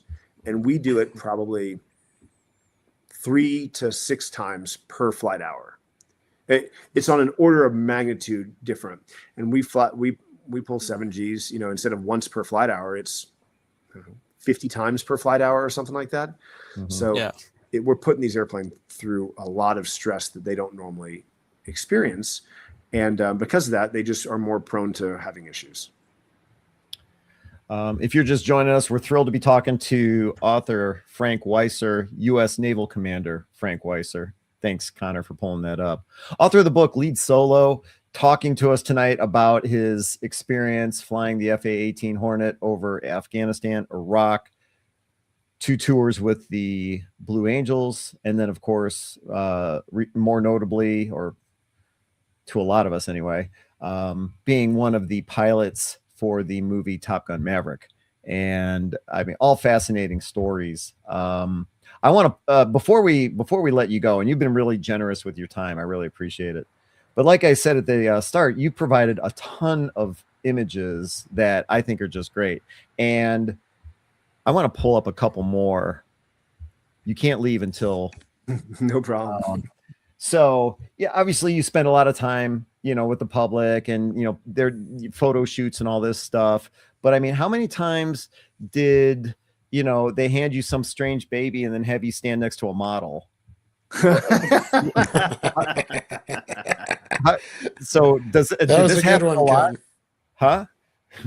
I mean, that is a strange baby. That very strange baby happens to be an 18-year-old getting ready to leave for college soon. And, oh, really? And, interestingly, if I can brag on my own kids for a second, I bought a little Cessna 172 this summer, not because I want my kids to be pilots, but I wanted, at least for my daughter, I wanted her to be empowered to know that she could solo an airplane, as she goes off to start her life as a painter and artist and fashion designer. And so I got this airplane, and my son's taking lessons too, as kind of a tiebreaker, something to make him unique as he applies to colleges. And they've both really taken to it and they love it. But my daughter is just out of her mind. She has made comments over the last few months, like, there's nothing I'd rather be doing than flying right now. And so she had, she left school today, finished her lacrosse practice, and then down to the airport to do ground school and a flight lesson tomorrow, and then one on Saturday. And at dinner tonight, she said, would you mind if I flew on Sunday too? And so it's really cool to see. And here's the thing that is interesting for me. I got to speak at an AOPA, which is the pilot. Oh, AOPA, sure, yeah. They had a STEM event a couple weeks ago up in Indianapolis. They do annually, and it was for all their educators. And these educators have the opportunity to teach aviation in a variety of different ways. And so I closed it with the idea that our family, my daughter was born as what we call PCS, as we moved from Virginia Beach to Pensacola. We stopped halfway on the move. It's a 2-day drive. We stopped in Atlanta where our families were, and my wife had our daughter at the hospital that she was born in. And I left the next day and went and checked in with the Blue Angels, and my daughter, moved down a week later. And so then for the next year, she was our only child, and she flew like 70 or 80 times before she was 1. She was on my wife's lap, going to air show after air show after air show to just spend time together as a family, and then did that for the next 3 years. And so they grew up at Blue Angel air shows, and then we spent time when I was on deployment, and then more Blue Angel stuff. And then we live at an airport and we fly in our airplanes. And to say that kids have, I don't know that 2 or 3 kids could have been more exposed to aviation, yet none of them had ever asked to learn how to fly. And it was me saying, I'm buying an airplane. I want you guys to do it. This is just so I know that you have the confidence. And oh, by the way, if I decide to keel over one day and our family's flying, it'd be nice for one of them to push me out of the way and land the thing. So it's selfish in that regard on my side. But the idea that they hadn't asked to do it, I gave them this opportunity and they love it. And so that's what I was sharing with these STEM educators, is like, they had this really cool opportunity. The kids might not even know they want to do it, but if you open the door and give them a nudge, it might change their life. And it certainly has for my daughter, who now doesn't want to design fashion and paint. She wants to be a pilot. And I'm like, let's see if you can do both. We certainly can do both. But aviation just has such a cool aspect. Here I am. I can talk about it all night long. And as I said an hour ago, I didn't even want to do it. I sobbed for a week when I found out I was going to fly. And then within, minutes of being airborne for the first time in the Navy, I just thought, this is the coolest damn thing in the whole world. And you know this from the Piper. It doesn't matter what, that's the truth about aviation. Whatever you're flying is the best airplane in the whole world. And oh yeah. I've got this awesome picture, and that sits in my hangar, of the Blue Angel number 5 jet with its nose to a J3 Piper Cub, which just that morning I had gotten my tail dragger endorsement in the show in Traverse City, Michigan. And to me, it's like these two opposites. It was like, this is the most incredible civilian airplane ever, where you have to put your foot on the tire and hand crank it, and the thing has 65 horsepower. And then this F-18 that can go 1.8 times the speed of sound and 50,000 feet per minute in the climb. And they're totally opposites, but they're each incredibly fun for their own reasons to fly. Yeah, if you go to Oshkosh, you will see jet pilots. Pilots that fly some pretty incredible airplanes gathered around pilots. Well, you mentioned a J3 Cub. You'll see them, just lined up to ask those guys questions. What's it like to fly? What could arguably one of the slowest airplanes around, right? And they just want to know. So it's really interesting to see that dynamic. We had any of your Blue Angels and mine flying air shows, a guy named Sean Tucker, and Sean's been kind of the hero of the air show circuit for years and years and years, and flew for One Air Collect and then Oracle, and he had a J3 out in California when we lived there, and we could go fly that thing, and it's on the California coast, and you could just throw out a roll of toilet paper and then basically kind of dive bomb that toilet paper, where you're just up and down only a couple hundred feet, but it's in that moment, it's the most fun thing in the entire world. It's better than skydiving and scuba diving and wingsuit flying and all. And you're in a J3 Cub, and it's just so much dang fun. Shane, you were going to ask a question. Yeah. Do any of your children plan on following in your footsteps? The Naval Academy, anything like that? Or I don't know. I'm certainly not forcing it. I'd rather our kids choose their own course. Understood. The military, unfortunately, like a lot of careers, whether it's teaching or the fire department or you name it, it can become a bit incestuous, and the families, almost everyone I served with, their parents were in the military and that sort of thing. I'd rather see, I actually spoke at the Georgia Farm Bureau the other day, and they were talking about that in agriculture, that it was a really interesting statistic that in ag, when our country was founded 250 years ago, 90% of Americans grew their own food and were farmers. They consider themselves farmers. And now fast forward 250 years, 1% of America farms. And what a distance there is from your average everyday farmer to the real world. And I got up there and said, I feel the same way about the military. There's a big disconnect between, you can go to certain pockets in our country and you can talk to people who won't even know someone who's in the military. Mm-hmm. And so I would rather see those pockets serve for the next generation, and pockets in the South or in Texas do something totally different. So that's a long road to a short house again, but I'm great. I'm going to support my kids. To be a fighter pilot dad and have a daughter say she wants to be a painter is not really what you have in mind, but you find ways to to encourage and empower your kids however you can. With the life you've had, being in the military, Blue Angels, you're still the parent of teenagers. So recently, when's the last time you embarrassed your kids? I do. Well, I work really hard to do that daily. Actually, I mean, do you get eye rolls? It's like, oh, that dad, Yeah, it's an impossible challenge to stay up on the teen slang, which seems to change every 30 seconds. But to the degree that I can, I'm happy to do so. Our youngest has her little, group chats of get ready with me and their hauls and whatnot. So I'll generally do like an adult haul where I'll open like a bag of like Orvis flies or a fishing rod or something and get really excited about my haul for the day, or a jersey of a sports team or something like that. So I don't. It's hard sometimes to interact with teenage kids, but I guess if you're not embarrassing them, you're not trying. Yeah, right. And then this picture here, what was it like? I'll let you tell this story. That's a fun picture. So that's the first time we watched Top Gun Maverick. So if you guys see in the background, so they're in a drive-in movie and the Top Gun Maverick's about to start on the screen. You're there. What? Okay, I'm sorry. I totally interrupted. I didn't let you, but I think this is the coolest picture ever. You're at a drive-in. People are there to see Top Gun Maverick, and they have no idea who's there watching the movie with them. Yeah, it was super. That was a really fun night, actually. That's a lifetime memory. Now, my wife and I had the privilege of being invited to the premiere, so we got to be there, and there was only a handful of Navy folks. There was probably 10 Navy people out of 600 there. So I had seen it once, but then that was the night the movie came out. And we live in a really small town in North Georgia that the whole county has 20,000 people in it. Our town maybe has 5,000. And we don't have a theater. The closest theater is probably a 45-minute drive, but we do have a drive-in. And so we went to the drive-in that night and saw it. I mean, it's our town, so we love it. Top Gun Maverick, you need to experience. So you lose a little bit with the sound. If you went, we saw it a week or two later with other friends at an IMAX, and that's of course the way to see that movie. But it was a really fun night. The kids hadn't seen it before, of course, and so we watched it together in the grass. Very nice. And were you the cool dad or the cool husband at that point, or? No, I don't think so. There's almost nothing I can do to impress my kids.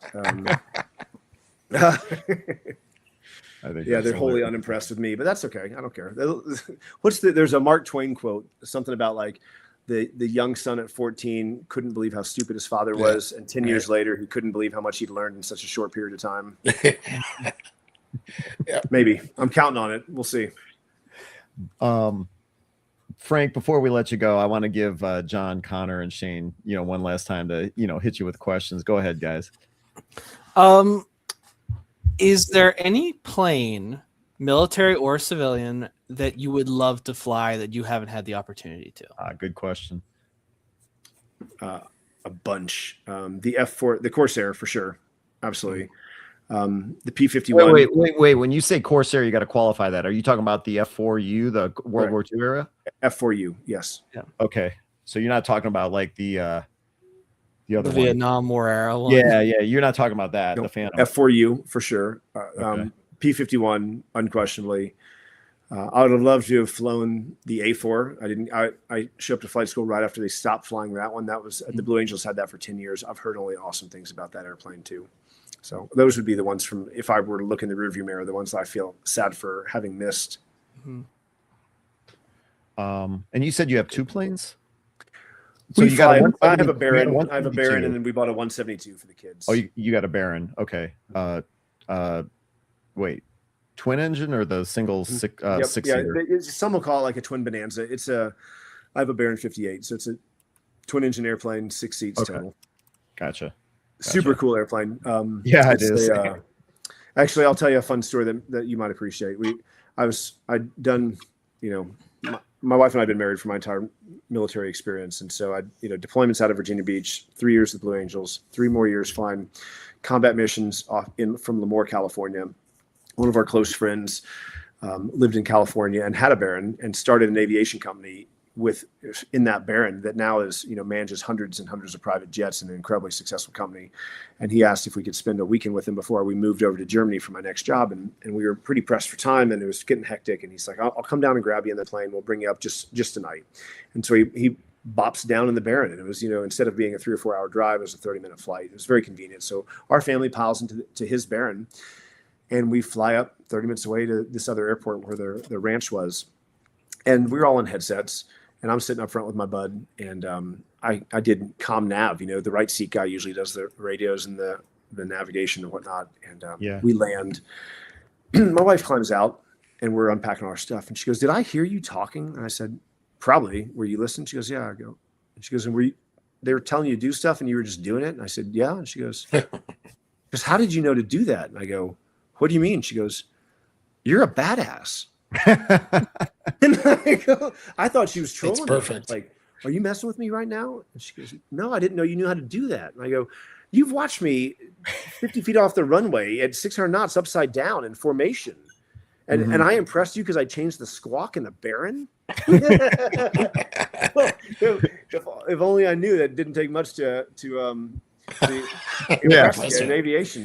Who knew? So she was impressed that ATC gave you a squawk code to put in the transponder. Bingo. Very impressed, actually. More impressed with that than anything I'd done up to that point, which included, like I said, hundreds of deployments or traps and deployments. And I thought, all right, well, so anyway, I bought a Baron. That keeps her impressed. I would have if you didn't have a Baron, I would have gone out the very next day and bought one if that got her going. Exactly. Yeah. Or at least told her that you were going to go start shopping for one. John Epp, questions? No more questions, but thank you so much for being here. It's been a yes, sir. blast. Yeah. Real generous with your time. Yeah. No, It's such a pleasure. What's the story about the pilot on the first date when he's halfway through dinner? He's like, "All right, enough about airplanes. Let's talk about me." You've allowed me to tell stories and share our family's history, so I'm grateful for that. You know what? I'm sorry. There is one more photo I want to show you. That. Oh yeah. This to me looks impossible. That's awesome. Because I think that's either a wildcat or a hellcat in the foreground. That's a hellcat. Then a bearcat. Is that a bearcat in the middle? I think it might be. I need to zoom in on my computer, but my memory of the flight was that. Yeah, we did that over El Centro. Yeah, that's a Hellcat, Bearcat, and the F-18. Which the reason that's done is because those were the first 2 Blue Angel airplanes. Right. Oh, okay.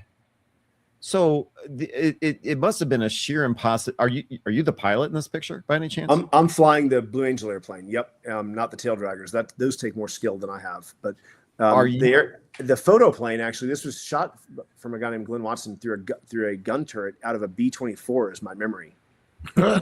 Whoa! Really, really cool deal. Super cool deal. That was over the Salton Sea in southwestern California. It was an out of this world epic night. I have so many fun pictures from that evening. So you're in formation. You're in formation with a Bearcat. Correct me if wrong. A Hellcat. Yep. And a B-24. Yeah, who's leading it? That's right. How are you not stalling out? Yeah, how are you not stalling on this? I can't see close enough here. Maybe so sometimes we'd put our flaps down to half, which would give us a lower flight deck angle and make us. But those airplanes are pretty fast, actually. Mm-hmm. I would bet they can do 250, 300 knots. And we routinely would fly in formation with our airshow friends at 145, 150 knots. Oh, no kidding. Having too steep of a deck angle. The Hornet we put on its tail at about 115 knots, but that's on its tail. That's not great for formation. But if you put the flaps down, you can easily fly a fairly controlled position at 150. But I'm quite sure we were faster than that. Okay. Well, that explains it because you look at this picture, it's like, well, you're not pitched up, you're not nose up. I don't see flaps. And it's like, how is this possible? Then immediately you go, oh, it must be AI generated. Exactly. But AI always screws up the insignia on so many planes. It's like, no, this is a real shot. Yeah, that was 2017. That was long before AI had taken hold like it has today. Yeah. Wow. Huh. Well, yeah, I look at this and I kind of wish I could see the wide shot with the B-24 know. Tell me as about well. I love the B-24. It's it. Was it a B-24 or B-25? I'd have to go back and look. I haven't looked at that for almost 10 years. I'll send you some pictures after we wrap up here, and you can, you can put them back in later if it makes more sense. But truthfully, I don't remember. But I just remember being just this out of this world. It's one of those moments where you say, I can't believe I'm doing this. We had a similar one when we flew with Doc that same season. Oh, yeah. 7 months later, it was at the Oshkosh Air Show. It was one of only 2 flying B-29s, and I have a massive picture in our hangar blown up of that because it looks like we're over the Pacific. It looks like, what was that movie? The Final Countdown, where the carrier went back in time. Right. I was going to say that to about me. this photo. Yeah. Yeah. It's like, because and you have to you're just going to zoom right by him. Totally. Well, we in this picture we had 2 F-18s basically providing cover, or underneath this B-29, shot from a Bonanza through a hole in the bottom of the Bonanza, so it gets a direct shot looking down rather than a side shot. And it's over the lake that's adjacent to Oshkosh, but it looked like just the dark blue of the water. It looked like the Pacific, and it just felt like Final Countdown. Like, oh my God, these airplanes went back in time to save America. I had the opportunity about 3 years ago to watch the Final Countdown again with a crew member who had just finished a deployment on Nimitz, and the entire movie was just him looking, okay, they've changed that. That's no longer green. Like, that's literally all he did the entire film. And then any time where you could tell it was a set, he would just go off, and it was like, oh, that's a set. That's not the real thing. Frank, do you have a favorite movie, real quick? Good one. Gosh, I have lots. I talk about one in the movie or in the book. I guess the Notebook. I love For the Love of the Game as a baseball movie, and it talks. I use a reference for focus because Costner's character, just clear the mechanism, and kind of the world gets quiet. Yeah. So, and then Field of Dreams. I'm not a baseball total buff, but I love the sport, and so I like both those. And then my childhood favorite movie was Braveheart. I love that movie and actually, I wanted to go to Scotland my entire adult life, and then we finally went over there when I was working for NATO, and that's hard living over there. Scotland was one of the more challenging places I ever visited because it's like every 15 minutes the conditions change so drastically that you're just basically uncomfortable for the entire time you're there, and those people are born again hard. Wow. But yeah, I absolutely love Braveheart as a kid. Mm-hmm. Well, if you like baseball, you didn't mention The Natural. The Natural's awesome too. The Natural, yeah, that's another classic, of course. Yeah. I'm going to pull up I want to mention we've mentioned it a couple times already, but I want to mention Frank Weisser, author of Lead Solo. Connor, thanks for pulling that up. So this was brought to us through the U.S. Naval Institute Press, as Shane likes to call it, the year of the author, and we're honored to have Frank join us tonight. Tell us the stories of not only his combat experience as a Blue Angel pilot, but then also as a pilot for the movie Top Gun Maverick. Frank, it's been great. Like I said, you've been real generous with your time. We've had you on for over an hour and a half. All I can say is thank you. No, it's super fun talking to you guys. I appreciate the effort. Thank you. Yeah, thank you. Thank you. So for those of you interested in Frank's book, Lead Solo, in the link in the video description below, actually you'll see 2 links. One that'll take you directly to the U.S. Naval Institute Press, and then one will take you to Amazon. Both of those sites will get you to Frank's book. And Frank, one more time, what was the charity that the book benefits? It benefits the Wingman Foundation. The Wingman Foundation. So keep that in mind when you're clicking. Buy Frank's book, support the Wingman Foundation. Again, Frank, thanks for your time. Enjoy the rest of your evening in Georgia. All right. Appreciate you guys. All right. Thanks so much, Frank. Now we're going to kick you off and talk behind your back. Yep. Right on. It's been great having you. Thanks. All right. See you. That was fantastic. Boy, that guy was annoying. I mean, all these great stories. How do you pick one? Oh, man. And the images that he sent were just outstanding. Indeed. What a thrill to have Frank. So again, I just want to repeat, if you guys were interested in learning more about Frank's story, click on the links in the video description below, and that'll take you either to the U.S. Naval Institute Press, their website, directly to his book, Lead Solo, or to Amazon, and you can get more of his story that way. So it was definitely got to thank the U.S. Naval Institute Press, Jack over at the U.S. Naval Institute Press. for setting that one up. Yeah, we had a couple of months where, there's just there's a changeover at the Naval Institute Press. Sorry, and so, Shane. I was stumbling over it too. Yeah, don't worry about it. And so Jack picked up, and we re-engaged with Frank. Next month we have Tom Cutler. Give me a fast ship, right? About the USS Johnston. Yep. Okay, so that's next. And so we'll be having him in January, but I want to plug that now in case you want to do like a, for Christmas or something. So Tom Cutler about the USS Johnston. So he'll be our guest next in January. Mm-hmm. It will be on a Thursday, though. Let's make that clear. Thursday, the 15th of January. Right.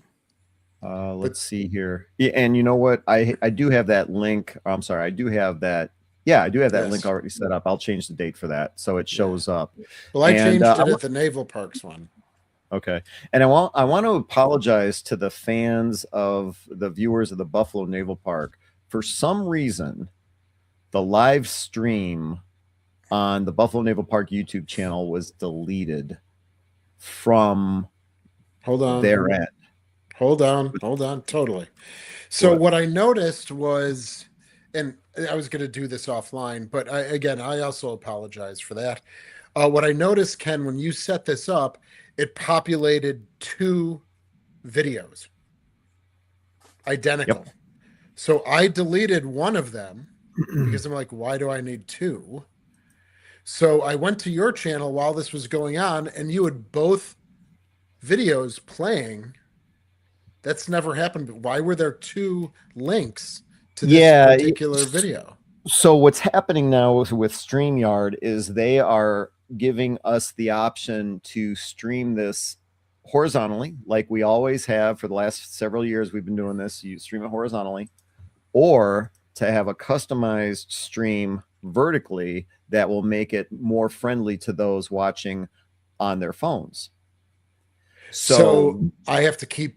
So my mistake was I deleted one of them, which probably prevented the other one from playing.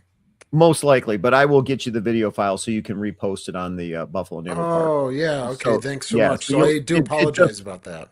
Yeah. But I think in the future, and for those of you still watching, submit in the comments. If you watch on your iPhone or on your smartphone, throw it in the comments. Let us know. I'm actually tempted to say, let's just go horizontally. And if most of you are watching on your smart TV, on your laptop, on your tablet, whatever, that may be what you prefer. It wouldn't impact you at all. But for those of you that are watching on your smartphones vertically, throw a message in the comments. Let me know. And then the next time an episode of Museum Ship Mafia comes up, we may still keep it in both formats. StreamYard has made a lot of changes over the last 6 weeks, and that was one of them. So, okay. So it was John, you obviously didn't delete both. Did you know what was going on with that, or? No, but I noticed there's 2 going, and you can see there's a mobile icon next to one of them. Oh, yeah. I didn't catch that. Yeah, I'm going. Okay. So I said, he's uploaded it both. twice. Let me just delete one of them for lack, to stop confusion or something like that, or a duplication. So when I deleted one, it must have done something to the other. Then I just deleted it now because I was extremely frustrated that it wasn't playing. So yeah. So let's see, Legit Car 117. He let's see, he listens at work. He doesn't care. James at All American Travels. I always watch these on TV. Let's see. So horizontal is good. I think we're going to go with horizontal. That seems to be the norm. That's what we've always done. Yeah. All right. Yeah, it's good. Let's move on to see what's going on in the world of the Buffalo Naval. Oh, wait. No, that's all right. Look at that. Yeah, I love that snow shot there. Yeah. Shane Stevenson, curator at the Buffalo and Erie County Naval and Military Park. Check out the YouTube channel. Search for Buffalo Naval Park, or check out the website, buffalonavalpark.org. Who does not have even 1 hour of flight time in any plane? So yeah, you've been a passenger. You flew out I've been to passengers. Yeah. Yeah. See, that's something to be proud of. I've flown. Yes, I love it. Yeah, I've flown. good for you. Our big thing now is at the Naval Park is that we are open on the weekends and wintertime, which is something that we've attempted in the past, and we're really keeping the pedal to the metal for this winter, and we're going to see how it goes. So we give guided tours of only the Little Rock at 10:30, 11:30, 12:30, and 1:30 Saturdays and Sundays. So they're going great so far. We've done it for the past 2 weekends. And then we'll see how it continues through the holidays and then into January, February, and then into late March when we actually done just fully open again for our season, so to speak. So that's the big thing that we're doing now at the Naval Park. How's that working out for you guys? Yeah, it's working out great. I think we've had maybe 80 or 90 people over the past 4 days, let's say, the Saturday, wow. Saturday, Sunday. And that's just kind of off the top of my head. Yeah, maybe 80 or 90 people that have come. So it's kind of Buffalo's a town that you're kind of tied to events, right? If there's other things going on, you're going to get people. But at this time of year, it's why it's important to kind of try and tie it in with if there's an event down at the arena or, there's ice skating downtown as well. So kind of making sure that we're kind of pairing it with other events that might be going on. I'm looking forward to tours in January and February. Now they're all guided. All right. So they're not individual. And again, it's only of the Little Rock. And so that's where mostly we are. We have a new president, CEO, and so he's brought a lot of new ideas and a lot of new energy to the Naval Park. And so we'll be implementing some of those things over the next 6 or 8 months. And then, of course, talking about the dry dock and making sure we're kind of on schedule for that. So a lot of stuff going on. Is the new president bringing a different vibe to the Naval Park? Sure, yeah, absolutely. He came to us via Dallas, and he managed a large green space down there, like a park system that had a lot of events and things going on there. He also has a lot of experience. He worked at the Queen Mary for a while, so he's bringing a lot of love of historic sites and things like that. So cool. All right. Buffalo Naval Park. Check them out. Check out the website, buffalonavalpark.org. Or like I said a few moments ago, the YouTube channel, search for Buffalo Naval Park in the search bar. It'll come right up and you'll see all kinds of videos that Shane has a major hand in producing. So yeah. And I failed to mention, but I always like to say, one of the simplest yet most effective ways that you can support museums like the Buffalo Naval Park, like the USS Slater in Albany, New York, is to check out their content.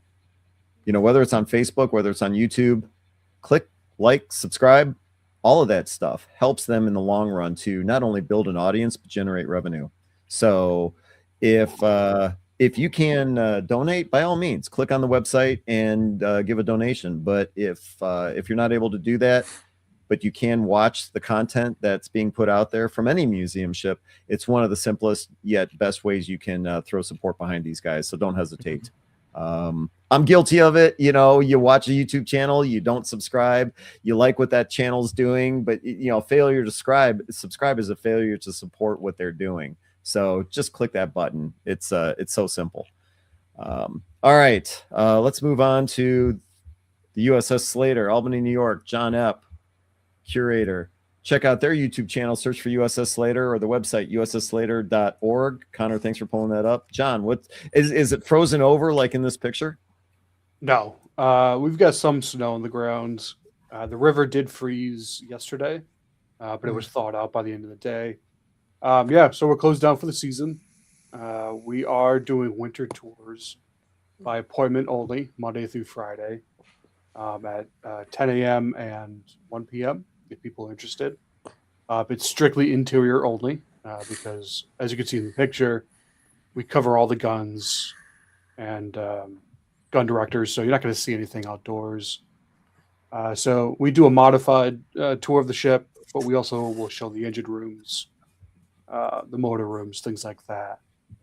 So we've had a few of those already. We've got some booked out rest of this month and into January.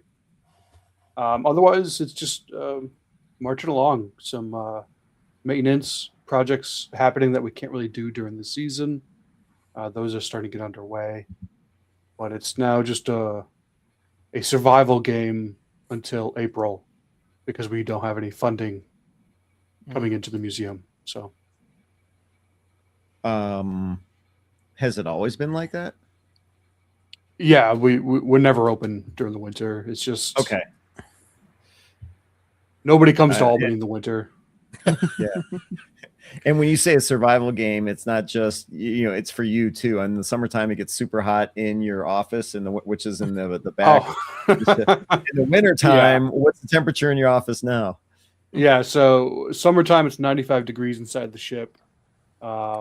Wintertime in areas with no heat, you're gonna see your breath. So it's tough. Yeah, and that's John raises an interesting point. Like at the Buffalo Naval Park, we had grants that were suspended because of The shutdown. either Doge and the shutdown, and so that was six-figure grants that we're working very hard and advocating, and those are a lot of the monies that would keep us afloat during wintertime. And so I know our office manager and a couple, like an ad hoc committee, has been working very hard to try and see those through. And so John might, and Slater and Tim might be, be in the same boat there. Literally. Yes. Yeah. So we have two very successful fundraising campaigns every year this time of year. So we have a fall fundraiser and a winter fundraiser. So our slogan is, donate in the winter to help keep a volunteer warm. So between those two fundraisers, it's generally enough to keep everything going without having to dip into our savings. Electric and heating bills. We might spend $5,000 a month on our electric bill, and that's with one small ship. So I can't imagine what Buffalo's having to do. Mm-hmm. Well, for the 47 years of our existence, or however long it's been, the contract with the city was the city pays our electric bills. So that's how we get funding. So it's like auxiliary funding from the city. So even though the ships are owned by the city, they don't give us capital grants. They don't give us funding, say, out of pocket every year. They pay our bills. Interesting. That's nice. It's nice. Yes. They want to change that. So I believe that's a negotiation over the next year or 2 years to, start having us pay for those bills. And yes, then that means we are paying exorbitant amounts of money that we don't currently pay right now. You might have to ditch your air conditioning unit that's in your office. John, that was a good one. I like it. That was funny. I'm That's a good one. expecting can I my dead survive? body to follow with that. Would I be able to comment. survive that? Yes, probably. Yeah, I'm with you, Connor. Yeah, I'm expecting an over my dead body. you will. Yeah, the only way you'll get my air conditioner is if you pry it from my cold dead fingers. Oh, nice. Right. I do want to say that if you guys talked about The Natural earlier, The Natural was filmed in Buffalo. That's right. Great Robert Redford movie. But even better is Bernard Malamud, the book, The Natural, is unbelievably better than the movie. Oh, really? Yes. Of course, great movie, great book. All right. They're wonderful in their own ways, but I I'm actually looking for a new book to read, and if I'll when I'm done here tonight, I always get some Fabulous. books from the library, and Fabulous all right. book. Bernard Melmud. Fabulous. Yeah, I'll check it out. All right, John, anything else going on at Slater? No, that's it. All right, moving on to Connor. I want to hear what's going on.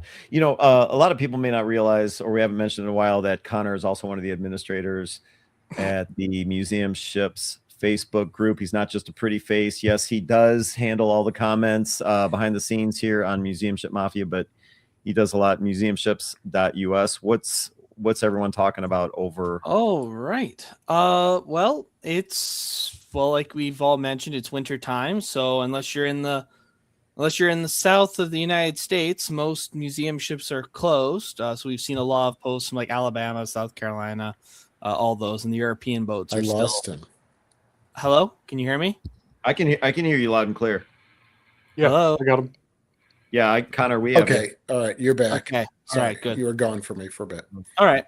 So yeah, things have been pretty steady on museum ships. But one thing I would like to say, I was going to mention this all the way back last month, but we have actually updated our website. So if you go to Museum Ships, all right, in the chat, people, can you hear me? Yeah, I can hear you loud and clear. Oh, you're talking about.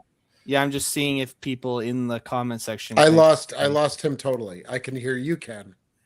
Okay. You lost Connor? Totally. Connor, you're doing great. So yeah, just keep going. Keep going. All right. Yeah. So read we your lips. recently updated our website at museumships.us, and we've actually added a new feature to our website where if you go to our website, you will find a subsection which says ship stores, which will actually have a list of all the different museum ships and their online stores if they have them. So if you're looking to buy something museum ship related for Christmas this year, feel free to go there and choose from your heart content. We have a bunch of ships. We have Buffalo. I think we have Slater listed. We recently added HMCS Haida and quite a few others, both well-known ships as well as relatively unknown ones as well. And if you know of a museum ship which has an online store, which is not on our website already, please feel free to join us at museumships.us on Facebook and just send us a message and say, hey, you didn't include this ship or this thing, and we'll be more than happy to add that to our list as well. But other than that, though, things have been pretty steady. We're seeing a pretty regular amount of people join the group as well. So for anyone new to museum ships who happen to be watching, welcome. And yeah, that's about it that's been happening at museum ships. Cool. All right. Yeah, that was really cool. Wow. What? I'm just saying I couldn't hear a word Connor was saying, but I was like, yeah, that's cool. You'll need to rewatch it again after. I don't know. It's dead quiet on my end. I don't know what happened because I heard them all. Shane here to ruin everything. All right. And then last but not least, I want to say one last time, thank you to, here we go, U.S. Navy Commander, retired U.S. Navy Commander Frank Weisser, author of Lead Solo. His stories, we've had a lot of authors, compliments of the U.S. Naval Institute Press on here with amazing stories. Frank was no different. So his stories, relating his experiences as a FA-18 pilot, not only with the Navy, but also with the Blue Angel. Well, Blue Angels is with the Navy, but, and then also being one of the pilots for Top Gun Maverick. Just great stories all the way around. Check out his book. Two links in the description of this video below. One will take you to the U.S. Naval Institute Press. The other will take you directly to Amazon. Check out his book and support Frank's effort.